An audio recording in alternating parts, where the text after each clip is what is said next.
आपको शायद ये पता होगा कि हम ऑटो पायलट सिस्टम को प्लेन्स में करीबन 100 साल से यूज करते आ रहे हैं, बट सच कहूं तो आज भी बहुत लोगों की ऑटोनोमस सिस्टम नाम सुन के फट जाती है। वो autonomous system that are driving our cars. So actually इन दोनों के बीच की सिमिलैरिटीज और डिफरेंसेस क्या है, let's know it. Autopilots को डिजाइन किया होता है to help with some of the routine task on both planes and driverless cars. इन दोनों सिस्टम्स को कांस्टेंट स्ट्रीम ऑफ डेटा के साथ फीड करना पड़ता है from a bunch of sensors. Aircrafts के लिए इस डेटा में इंक्लूडेड होगा दूसरे एयरप्लेन सिस्टम से आया हुआ data from equipments like altimeter, air speed indicators, accelerometers and gyroscopes. इसमें से कुछ सिस्टम और sensors are also present on a driverless car, but उतना ज्यादा भी नहीं। एंड लेट्स नॉट फॉरगेट कि दूसरे स्पेशलिस्ट सेंसर्स और इंस्ट्रूमेंट्स भी होते हैं on each mode of transport.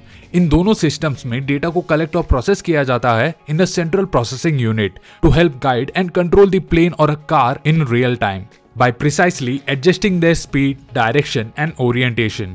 Aircraft autopilots parts में काम करते हैं by using negative feedback. So for example, pilot अपना ऑटो पायलट सेट करेगा to keep the wings in a level. अब ये ऑटो पायलट विंग्स का गायरोस्कोप डेटा को मॉनिटर करेगा। अगर वो इस डेटा में एक डिप को देखता है, it will send signals through the aileron servos to correct the error. जब वापस ये विंग्स अपने लेवल पर आ जाते हैं, ये ऑटो पायलट अपने कमांड को रिटर्न कर लेता है, जो एलरॉन को वापस अपने रेस्टिंग पोजीशन में भेज देता है। एलरॉन्स वो सिस्टम होते हैं एक एयरक्राफ्ट का जो उसके विंग्स के बैक पोर्शन में लगा हुआ होता है to control the air flow, drag and lift. But in cars like Tesla, ये auto pilots are actually advanced driver assistant systems. ये आर्टिफिशियल इंटेलिजेंस और बहुत से दूसरे वैरायटी ऑफ सेंसर्स को यूज करता है to see and sense the environment around the car. फिर ये एल्गोरिथम डिसाइड करता है कि उसे क्या करना है in a given situation, allowing the car to assist with steering, acceleration and braking automatically. इसके अलावा दूसरा एक इंपॉर्टेंट सिमिलैरिटी ये है कि ये दोनों ही टाइप के autonomous control systems are not completely autonomous. इसका मतलब ये है कि जब भी ये ऑटो पायलट एंगेज्ड होगा, पायलट्स चादर ओढ़ के सो नहीं सकते। उन्हें कॉन्स्टेंटली सिचुएशन को मॉनिटर करना होता है and be ready to take over in any case of emergency. और यही सेम कंसेप्ट लागू होता है for most of the self driving cars, जहां गाड़ी के ड्राइवर को स्टीयरिंग व्हील के पीछे चिपके रहना जरूरी है and take actions whenever needed. So ऊपर से ये ऑटो पायलट्स बहुत ही सिमिलर दिखाई पड़ते हैं, बट जब हम इनके डिटेल्स में ध्यान देते हैं about what each auto pilot does, तो यहाँ हमें कुछ बहुत ही इंपॉर्टेंट डिफरेंसेस दिखाई पड़ता है। एयरक्राफ्ट ऑटो पायलट को तब भी यूज किया जाता है जब एक प्लेन क्रूजिंग एल्टीट्यूड में पहुंच जाता है। इस ऑटो पायलट को एयरक्राफ्ट को रनवे में ड्रैग करने के लिए यूज नहीं किया जाता, ना ही उसे टेक ऑफ और लैंडिंग के वक्त यूज किया जाता है।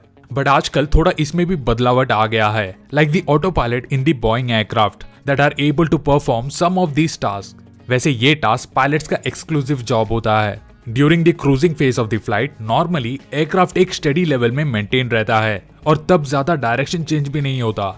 अब इस पॉइंट ऑफ व्यू से देखें, प्लेन का ऑटो पायलट का काम बहुत सिंपल है। एक एल्टीट्यूड को मेंटेन रखो एंड फ्लाई स्ट्रेट। इसे कोई कॉर्नर्स में टर्न नहीं करना होता, ट्रैफिक लाइट से कोई पंगा नहीं, एंड मोर इम्पोर्टेंटली प्लेन के क्रॉस में कोई चल के नहीं आने वाला।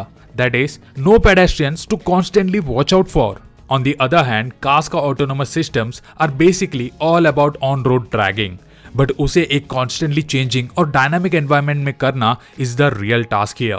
जबकि एक कार टेक्निकली कम चैलेंजिंग होता है टू कंट्रोल, बट वो जो एनवायरनमेंट में ऑपरेट करता है is far more complex than the air.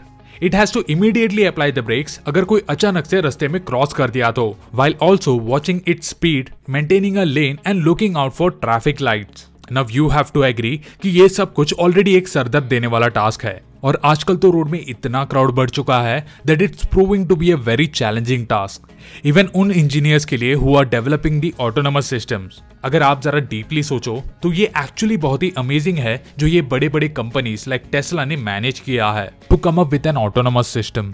सो दोस्तों, अब शायद आपको ये क्लियर हुआ होगा कि ये दोनों auto pilots are as different as driving a car and flying a plane. और अगर आपके दिमाग में इससे रिलेटेड और भी डिफरेंसेस और आइडियाज आ जाते हैं तो please let me know in the comment. So until we meet next time with more such amazing videos, bye from tech Baba.